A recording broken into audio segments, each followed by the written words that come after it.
think it's true, but of course I'm supposed to say this.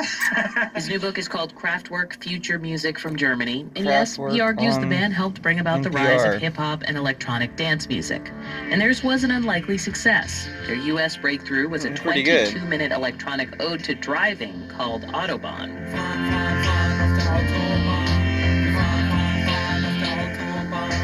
Kraftwerk is now considered a pioneering electronic band. But Schotte says that wasn't quite how things started. In the 70s, they were just experimental artists from Germany's art capital, Dusseldorf. They had this idea to use machines and to work with everyday sounds, with the noises of driving on a motorway, with the noises of car engines, of car horns. So this was electronically simulated, though ultimately it turned out at the end they just took some library records and so they took the sound effects of that. In a sense, Kraftwerk weren't that electronic in the beginning. This was also experimental in the sense of like how do you build a drum kit if there are no such things as a drum kit. You go to the scrapyard and you buy various other things, knitting needles, and then you try to build something out of the sort of odds and ends of this debris, of this stuff from the scrapyard. You try to build an electronic music machine. You know, you're writing about the idea of Kraftwerk representing an effort at the kind of rebuilding of Germany in a way, culturally. And I think you even say, to quote, political, cultural, and moral rebuilding of Germany. What do you mean by that? How does a pop act do that? The band members all belonged to the first generation of Germans being born after the Nazi period, after something to the stand Second World for War ended besides in fascism and 1945. So they were Germans It's like the who Grateful grew up Dead are in a the good thing rubble, about who America. saw the destruction of German cities. Despite all the bad stuff about America, the Grateful Dead and rap music are good things about America, and jazz and blues. And there's some good things about America. Of people who were tempted to genocide. And they try and define this identity, it sounds like, through art, culture, and technology. I don't know, what is that? Technology, art, culture, but we are the robots. Back to a previous age, to an age before the Nazis, to the great age of German culture and art and cinema, expressionism, the Weimar period, the interwar period. So they had to look back to find German traditions they could associate with, not something that was tainted by Nazism. Right. And they embraced the European project, right? They sort of embraced the idea of Europe. Absolutely. Of course, being German meant to be a European from then on. La música ideas portará y siempre continuará. Nationalism was obviously too close to racism, and so a new German identity could also only be developed in the European framework. You talk about their way of looking to the future, and their 1981 album was called Computer World. And in the music, they actually even talk about people, like the widespread future use, right, of personal computers. 87, 89 maybe. Was that part of this kind of futurist mindset? Were they reflecting broader thinking at the time?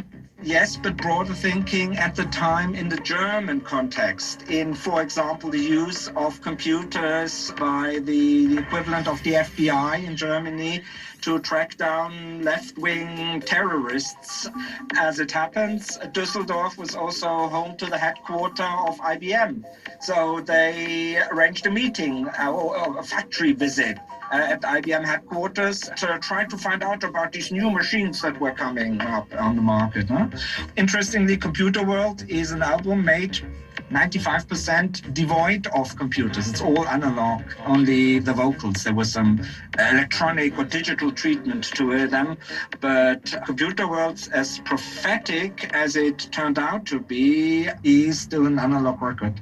How does the music make the leap? Meaning, for instance, to U.S. burgeoning electronic movements? I mean, does Kraftwerk and their music inspire and spread other kinds of electronic movements that we're familiar with but may not realize their influence? Obviously, there are too many routes and avenues of exchange to list them really. But the most important, I think, or because it happened so early, was Planet Rock by Africa Bambaataa.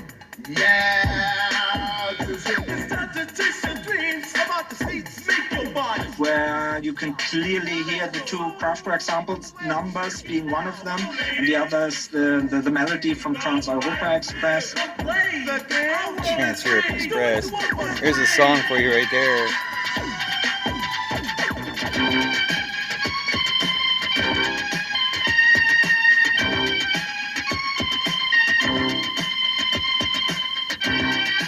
In Detroit, Kraftwerk are considered kind of godfathers of Detroit music and treated like, German gods who every time they visit.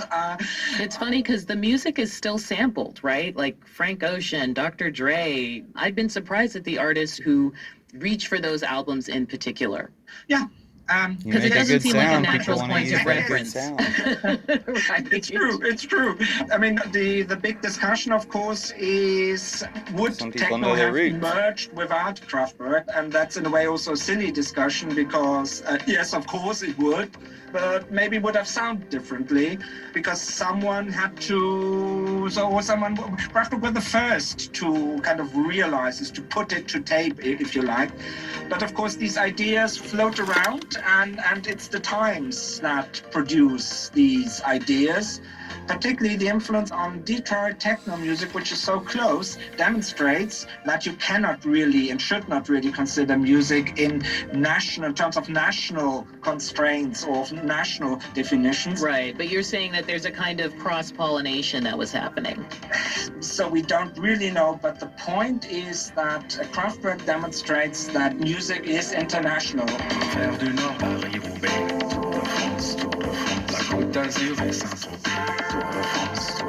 Or that music is not, strictly speaking, the product of a specific national or cultural background, but that it emerges. Yeah? That pop music is a global language, and indeed music is the global language, despite the differences in vocals, Fox, of course. Fairy Sound pop, music is something that can be understood globally. I sing. Well, Uwe Scharte, thank you so much for speaking with us. This was a really fun conversation. Thank you very much. It was a pleasure. Thanks for doing something on Kraftwerk, NPR. It's called Kraftwerk, Future Music from Germany.